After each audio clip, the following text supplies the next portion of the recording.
Hey, I just wanted to make a video to dispel some common rhetoric I see on YouTube with big knife channels and how they have a hate boner for 420 steel. And I think I've kind of got the nail on the head on why they dislike buck knives and the real reason why. But before I get over the real reason why, I wanted to go over just some numbers and really look at what buck has to offer. So 420 steel, if you go on Blade HQ, it's just gets a measly 2.5 out of 10 for edge retention. Now, when Blade HQ gives you those numbers, they're actually giving the numbers of all 420 steel that's on the market, and there are different companies that offer 420, such as like Gerber, Ontario Knife. You can also find a lot of 420 on older Leathermans. The newer models have different steel on them, but nevertheless, when they tell you it's a 2.5 out of 10, they're being honest, but that doesn't tell you actually the whole story.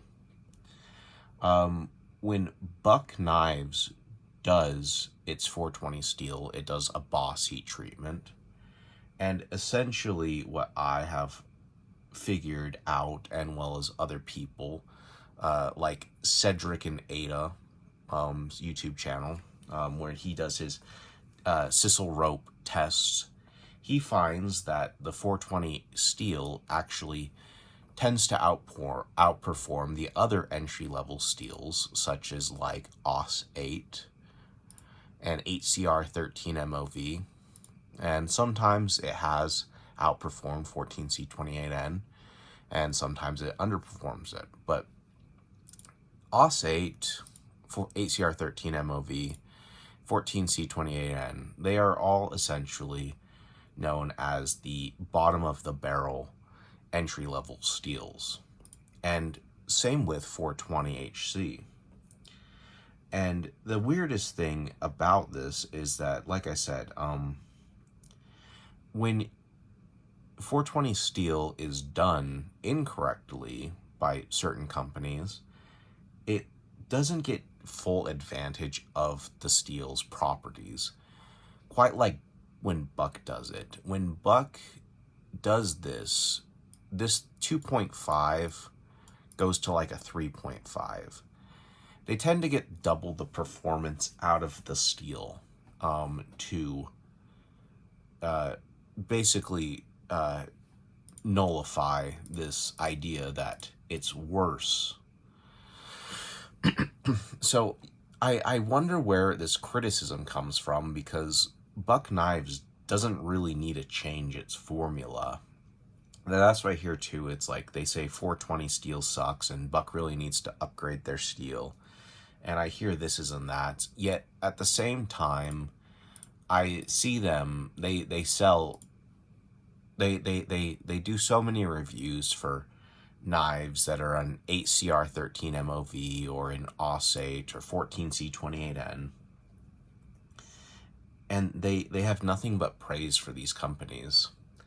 And one thing I have noticed is that they just don't have a lot of Buck reviews. They don't do a lot of tests and reviews for Buck knives. And I think I've really figured out what the crux of it is. You see, these big channels, they love their free knives. They do. They love them. They love getting free knives. They get free knives, and then they take them off to their Patreon, and they sell them off for profit to their audience and whatever. And I think that, and I've kind of just noticed this, is just that when people do reviews on Buck knives on YouTube,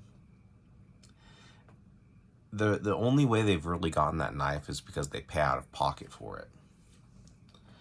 And I don't think that Buck really does a lot of PR with their knives. They're not really sending knives to knife tubers to review and to test out. So I think what really happens is that I think there's this unfair bias of since Buck isn't sending me free shit that I can peddle on my Patreon for extra cash on the side, all of a sudden 420 steel is crappier than the 8CR13 MOV steel that I peddle, or the AUS8 steel that I peddle, or the 14C28N steel that I peddle. And if you look on paper, like, you know, like what Blade HQ does, yeah, it's the company.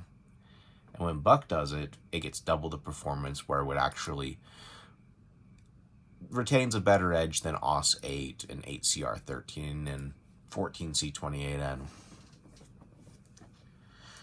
So that's the first myth dispelled, is like, I just think that people have a bad name for Buck because of the way that they've carried about their business in marketing. And, you know, it on one side of the coin, it's great publicity. On the other side of the coin, who are these actual assholes trying to exploit you for free knives and free money?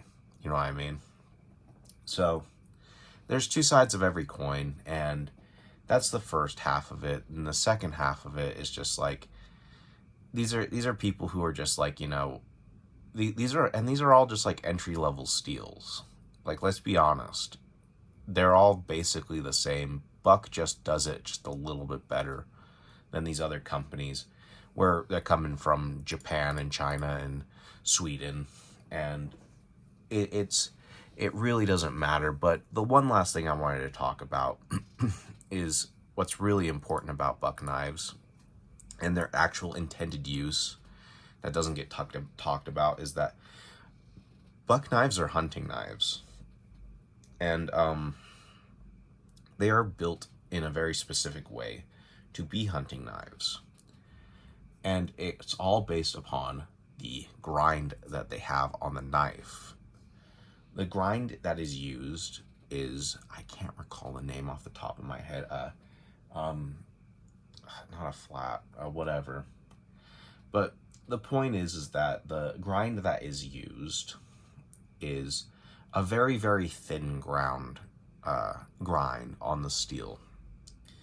And when you have steels like razor blades or anything like that that are very, very thin in profile, the main attribute you want to go after is not edge retention. It's the strength of the steel. Because a very thin, drawn-out blade profile is going to be very brittle and isn't always the best done in, like, I don't know, like a what's a good, like a VG10 or something like that. You need that strength, and 420 steel is a very, very strong steel. Where you see other steels like an AUS8 or an 8CR13 MOV steel isn't quite as strong as a composite. 14C28N is also, and yeah, so it's called a hollow grind, so it's hollow. Yeah, I guess it gives credence to the name.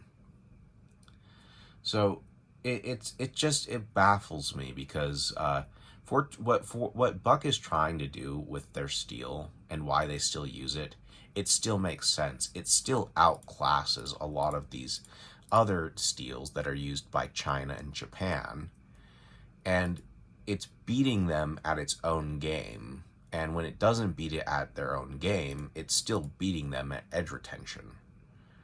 And I think ultimately, like I said, the real reason why all they can do is badmouth Buck is because they're getting free knives from China that they peddle off on the side. And, you know, if they're trying to fucking extort Buck for free shit, and if they don't, then they get fucking bad mouth from them, well, fuck them, you know? Who fuck these people, you know? Keep making knives, and, you know, don't worry about what bad people are gonna say.